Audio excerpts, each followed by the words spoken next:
దేవుడు యోసేపుకి 17వ సంవత్సరంలో ఒక 2 కలలు తెలియజేస్తాడు.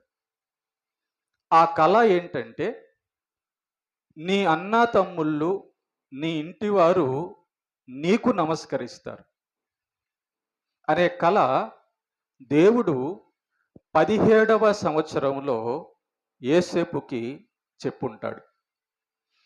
ఆ కల యొక్క భావం నెరవేరడానికి ఎంతకాలం పట్టిందో తెలుసా?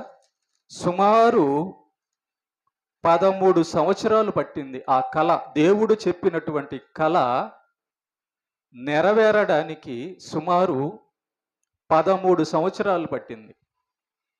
మనం దేవుణ్ణి ఏదన్నా కోరుకున్నప్పుడు వెంటనే మరొక నిమిషంలోనే మనకు జవాబు వచ్చేయాలని కోరుకుంటాం. దేవునికంటూ ఒక ప్రణాళిక ఉంటుంది. ప్రేమైన దేవుని బిడ్డలారా, దేవునికంటూ ఒక ఆలోచన ఉంటుంది. ఆ టైంలోనే అప్పుడే చేయాలన్నది దేవుని యొక్క ప్రణాళిక ఉంటుంది.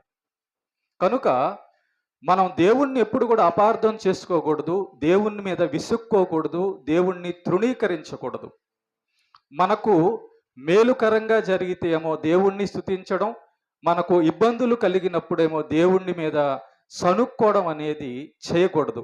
అది యోసేపు యొక్క జీవితంలో మనం స్పష్టంగా గమనించవచ్చు. 13 సంవత్సరాల తర్వాత దేవుడు చెప్పిన విషయము యోసేపు జీవితంలో నెరవేరింది.